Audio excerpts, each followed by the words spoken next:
Authorities are stepping up their search and rescue efforts following a volcanic eruption that caused a tsunami in Indonesia at the weekend. Close to 400 people have been confirmed dead. More than 1,000 have been injured. The death toll is expected to rise, though, with many people still missing, and rescuers are yet to reach all of the affected areas. Well, Head of Search and Rescue at the Gift of the Givers, Ahmed Bam, joins us this morning to talk about how you do react to something like this. Ahmed, good morning. Good morning. Thanks for your time. Now, Gift of the Givers has responded to many tragedies, many tsunamis, disasters like this one. There was one in October, but you're not there at the moment physically in Indonesia, but you are talking to organizations there. What are they telling you at the moment? Yeah, we responded in November to the big Indonesian earthquake and tsunami at Sulawesi, and we partnered an NGO called PPPA. So currently they are our partners on the ground, and as we speak now, they've just been updating us every 2 to 3 hours. On the situation there, if we need to respond, if they need any assistance from the South African Search and Rescue Team in terms of humanitarian aid, medical, or certain specialities. Like they said, a lot of people still missing. A lot of the team still going to the island or to the affected area looking for the missing people. And as the hours go by or as the minutes go by, the death toll keeps on rising. So in the next 2-3 days, we'll probably have expected the death toll will increase quite a lot.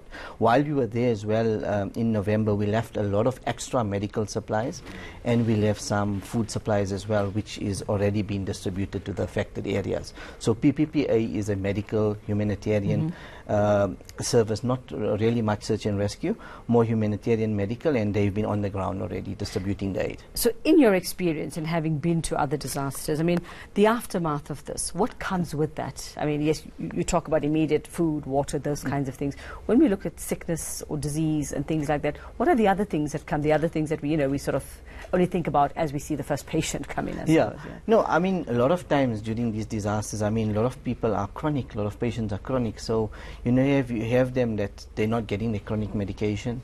You're getting families and children, or they don't have food supplies, houses have been destroyed. So you have them living in these temporary sheltered camps. Some of them don't have proper facilities or proper shelter, so housing or temporary shelter would be the best option.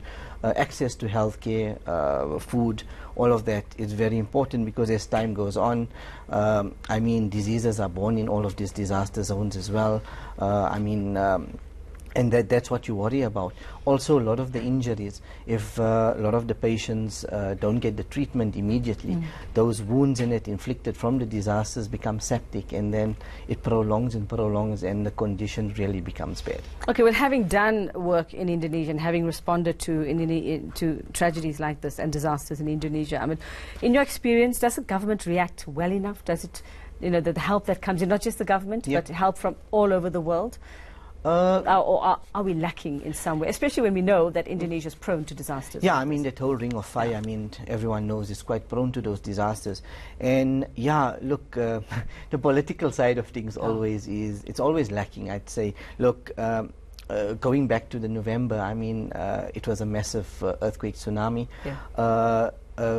Call for international help was only made 4 days later, and when the world responded and all the USA international teams responded, we were struggling to get to the hot zone because of restrictions set by the government on NGOs and what search type and of rescue restrictions? teams. They didn't want any of the NGOs, I don't know reasons being, to go and do search and rescue efforts. They said it will fall under their disaster management team. But our thing was, if you've made a call for international assistance, the world is responding.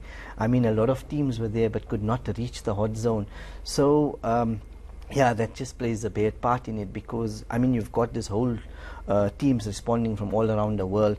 If you have more teams there, they've got the equipment, the professional guys there, the dogs, all of that, and they'd be able to see and assist in body recoveries or search and rescue efforts in that way.